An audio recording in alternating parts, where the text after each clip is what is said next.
Thank you for watching, liking, commenting, sharing, and subscribing right now.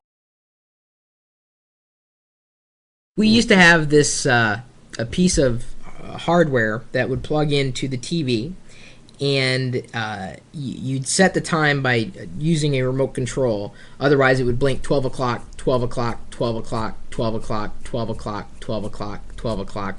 And it was called the VCR. And you would put these things called tapes in them, or VHS tapes in some cases, and you would program in the time that it would start recording and stop recording. And in this sense, you could record shows that were on television and then watch them at a later date. No, it wasn't duct tape, unfortunately. It was just regular old, like, magnetic tape that you could record things on. And some people would, build up an entire collection of these tapes, maybe a season of a particular show, so they can go back and watch them at a future date. In fact, you could even, with a tape, you could put it in, and then you could write over an earlier recording with a new recording. I mean, it was just great. This VCR, I don't know why they don't make them anymore. It was one of the best pieces of technology I ever owned. Okay, hopefully you detected the sarcasm there. We had a question come in. This one was through email. This is from the Core Man. What is the legality of downloading TV shows off the web and viewing them on your PC? Well, we're talking kind of about the same principle, recording something or watching something in a manner that in a different time than it was originally being broadcast through a mechanism.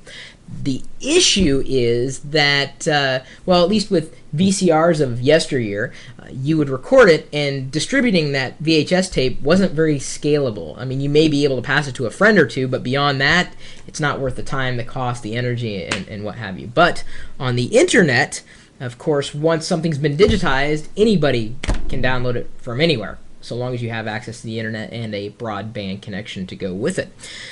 So that's when the executives decided to get nervous and said, "No, you can't do it anymore. No, it's illegal." Well, they are right. They do own the rights to say whether or not you can watch that particular program in the manner which they want to deliver it, or through a particular provider. They're becoming a bit more comfortable with distributing television shows using the internet. However, unfortunately, their business model is still predicated on the idea that you're going to watch advertisements. And even my wife, Ponzi, makes fun of me when I watch live television because she's used to skipping through the commercials. Everybody does it. Even executives from the television industry or the media industry do the same thing.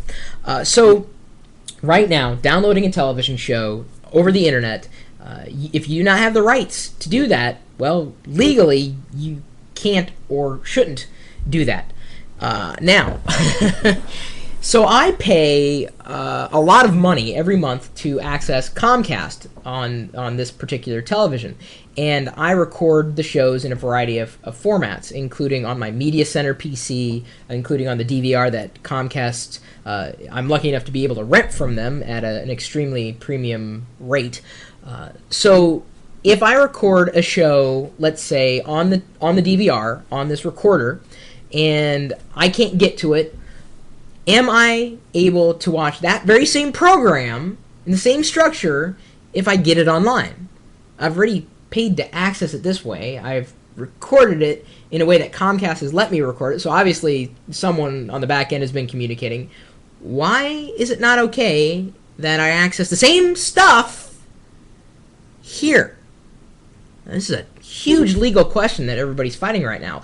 Legally, I don't have the rights to do that. Although legally, I've signed a contract with Comcast to deliver it specifically through that mechanism. But what's more important, the mechanism or the data that's on the mechanism? Well, I only care about the data. Forget the mechanism. And that's what a lot of these larger media companies don't understand. They're valuing the delivery vehicle and not the content itself. And as long as they continue to do that, they will continue to do this in terms of mind share. That's one of the reasons why I see most of my TV through YouTube. I'll be honest. Now, most the shows on YouTube aren't full-on shows; they're just clips, as long as 10 minutes. But that's where I get all my information, because I figured, well, if it's popular enough to be on YouTube, then it's popular enough for me to watch it, or it must be important in some capacity. So I love it when people send me links either in the chat room, I'll click and I'll watch, or even as I'm surfing through YouTube, just watching random things, either from legitimate, listen to me, broadcast from network television, or whether that was user-generated content. The line between mechanisms is increasingly blurring, and I'm very happy to hear that. But at this point in time, I make your own decisions. I know that I've paid a lot of money to access the content on the television through the Comcast DVR or throughout my house, and I've got a Sling box that allows me to watch television anywhere, anytime.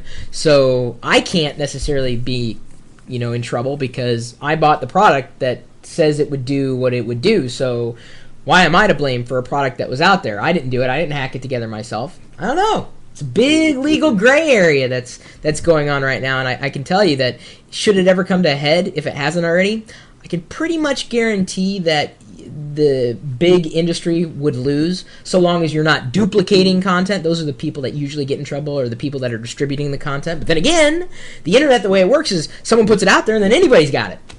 Well, my argument, I realize this would not hold up in court, is if nobody is stealing your content, you have a bigger problem than if they were. What's your opinion on the whole matter of watching television shows online through no official capacity? You don't have to admit you do it. Just what do you think about it and the legal ramifications surrounding it? Who's right? Are the users really in charge, or the content producers? And at what point can we both be happy? Just curious. Want to know your opinion. Leave a comment, remark, follow-up, email, whatever you want to do. We'll take it. And, of course, you can swing by the chat room anytime and tell us what videos you're watching on YouTube or any other website that you happen to love and like and want to share information about. We'll see you over there at live.pirillo.com.